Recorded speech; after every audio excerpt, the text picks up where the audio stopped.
নমস্কার বন্ধু, শুভ সকাল বলবো। হ্যাঁ, কারণ আজ অনেকটাই দেরি হয়ে গেল আর আমিও প্রত্যেক দিনকার মতো আপনাদেরকে আদ্যাপীঠে নিয়ে যাচ্ছি, কিন্তু আরতি প্রায় শেষের দিকে। সে যাই হোক, মহামায়াকে আপনাদেরকে দর্শন করিয়ে দেবো, এটা একদম পাকা।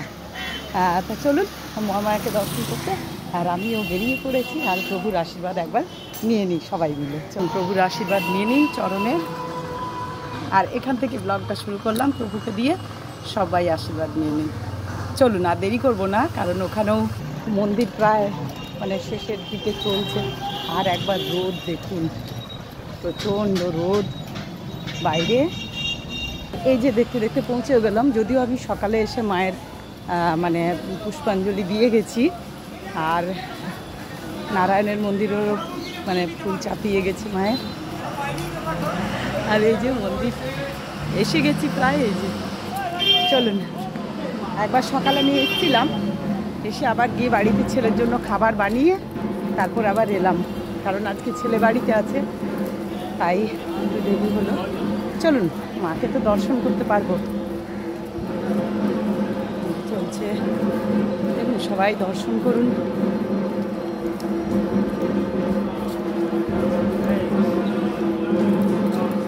এর আশীর্বাদ সবাই নিয়ে নিন জগৎ জননীর।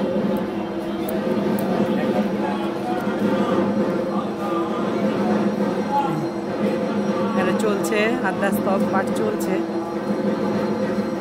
আর ওদিকেও এবারে শুরু হয়ে যাবে স্তব পাঠ। চলুন আপনাদেরকে দর্শন করাই। নারায়ণের পুজো হয়ে গেল, সকালে এসেছিলাম।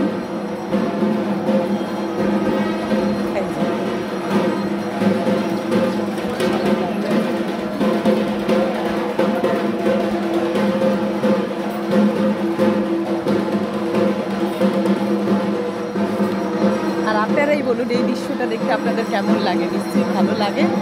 প্রত্যেক দিন সেই আশায় আসা যে বন্ধুরা সবার যেন ভালো লাগে, তাই আমিও চলে এলাম প্রত্যেক দিনকার। দর্শন করুন, মহামায়া একটা বেনারসি পরেছেন, অপূর্ব লাগছে, সবুজ আর লালে, খুব সুন্দর লাগছে। আরতি পাঠ শেষ হয়ে গেল, দর্শন করুন মাকে।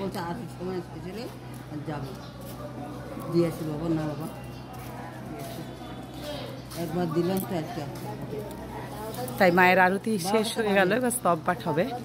আর অবশ্যই দর্শন করুন সকলে মিলে, কি সুন্দর লাগছে মাকে, কি যে ভালো লাগছে না।